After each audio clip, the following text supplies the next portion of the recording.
بسم اللہ الرحمن الرحیم۔ ناظرین، ویلکم ٹو علم سٹوری ٹی وی۔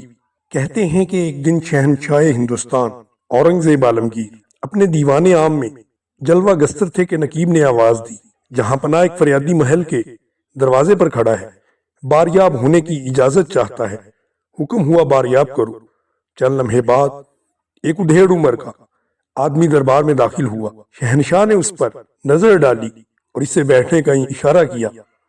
دور دور سے آئے ہوئے فریادیوں کے مقدمات کی سماعت سے فارغ ہو چکنے کے بعد اب شہنشاہ اس اجنبی آدمی کے سامنے بیٹھ گئے۔ دربار شاہی میں کیا فریاد لے کے آئے ہو تم؟ جہاں پناہ میں ایک بہروپیہ ہوں، صرف اس تمنا سے گجرات سے حاضر ہوا ہوں کہ شہنشاہ ہندوستان کے دربار میں اپنے فن کا کوئی اعزاز حاصل کروں۔ اس دربار میں اہل کمال کی قدردانی کا بڑا شہرہ سنا ہے۔ اورنگزیب عالمگیر نے مسکراتے ہوئے کہا، تم نے ٹھیک ہی سنا ہے، اہل کمال کی قدردانی ہمیشہ سے ہی شاہی درباروں کا شیوا رہا ہے۔ میں اجازت دیتا ہوں کہ اپنے فن کا مظاہرہ کرو۔ ایک بہروپیے کا سب سے بڑا کمال یہی ہوتا ہے کہ وہ اپنی اصلیت کے سانچے میں اس طرح اپنے آپ کو ڈھال لیتا ہے کہ نقل کا پہچاننا بڑا مشکل ہو جاتا ہے۔ اگر تم نے مجھے دھوکہ دے دیا تو یقین کر لوں گا کہ تم اپنے فن میں کامل دسترس رکھتے ہو۔ اسی دن ایک قدردان کی طرح میں تمہارے کمال فن کی داد دوں گا۔ شہنشاہ کا یہ جواب سن کر خوشی خوشی بہروپیہ دربار سے رخصت ہوا اور اپنی قیام گاہ پر پہنچ کے کئی دن تک سوچتا رہا کہ کون سا روپ اختیار کرے کہ بادشاہ کو بھرپور دھوکہ دیا جا سکے۔ ایک مہم سے واپس آتے ہوئے شہنشاہ راستے میں بیمار ہو گئے۔ دہلی کی راجدھانی میں کوہرام مچ گیا۔ ہر طرف عبادت گاہوں اور درسگاہوں میں دعائے صحت یابی مانگی جانے لگی۔ علاج کی غرض سے ملک کے کونے کونے سے ماہر طبیبوں کا تانتا بند گیا۔ چند ہی دنوں کے بعد شہنشاہ باصحت ہونے لگے۔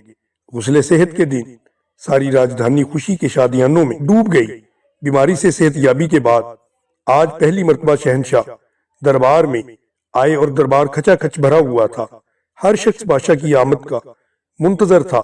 نقیبوں نے آواز دی کہ شہنشاہ کا اقبال بلند ہو، وہ تشریف لا رہے ہیں۔ اسی دوران میں ایک چوبدار نے خبر کی، جہاں پناہ علالت مزاج کی خبر ایران تک پہنچ گئی ہے۔ علاج کے لیے شاہ ایران نے اپنا خصوصی طبیب دربار عالی میں حاضر کیا ہے۔ وہ باریاب ہونے کی اجازت چاہتا ہے۔ شہنشاہ نے اس خبر کا خیر مقدم کرتے ہوئے اسے باریاب ہونے کی اجازت مرحمت کی۔ سارے دربار میں ایران کے شاہی طبیب کو دیکھنے کے لیے ایک بھیڑ سی مچ گئی۔ تھوڑی دیر بعد حکمائے یونان کی دستار و ابا میں ایک بوڑھا شخص نمودار ہوا۔ اس کی پیشانی سے حکمت و دانائی اور ذہانت ٹپک رہی تھی، اور اس کے پیچھے غلاموں کی ایک قطار بھی موجود تھی۔ ابھی وہ بادشاہ کے سامنے ہی آیا تھا کہ بادشاہ سے، یہ دوائیں جو آپ صندوق پر دیکھ رہے ہیں، یہ شہنشاہ ایران کا جذبہ ہمدردی ہے۔ شہنشاہ کچھ دیر تک تو آنے والے کو نظر جمائے ہوئے دیکھتے رہے۔ ایران کا طبیب جیسے ہی پابوسی کے لیے آگے بڑھا، شہنشاہ نے مسکراتے ہوئے کہا، ہم نے تمہیں پہچان لیا۔ یہ جواب سنتے ہی شرم کے مارے بہروپیہ پانی پانی ہو گیا۔ اسے اپنے فن کی ناکامی پر بہت ہی دکھ ہوا اور دوبارہ سے واپس لوٹ گیا۔ ایک عرصہ دراز تک وہ اپنی شکست کے غم سے نڈھال رہا۔ آنکھوں کی نیند اڑ گئی۔ پھر آہستہ آہستہ اس نے اپنے ٹوٹے ہوئے حوصلوں کو دوبارہ بلند کیا۔ عید کے دن آ چکے تھے۔ عید کے دنوں میں شہنشاہ کے دربار میں یہ ایک پرانی رسم تھی کہ ان دنوں میں فقراء کو صدقہ و خیرات کیا جاتا تھا۔ ہر طرف سج دھج تھی۔ نقیبوں کی صداؤں کی گونج میں شہنشاہ دیوان عام میں تشریف لائے۔ تخت ابنوس پر جلوہ گستر ہوتے ہی اسلامی اور عید کی مبارکباد کا شور بلند ہوا۔ والیان ریاست اور رؤسائے مملکت اپنی اپنی کرسیوں پر ایک قطار میں بیٹھے ہوئے تھے۔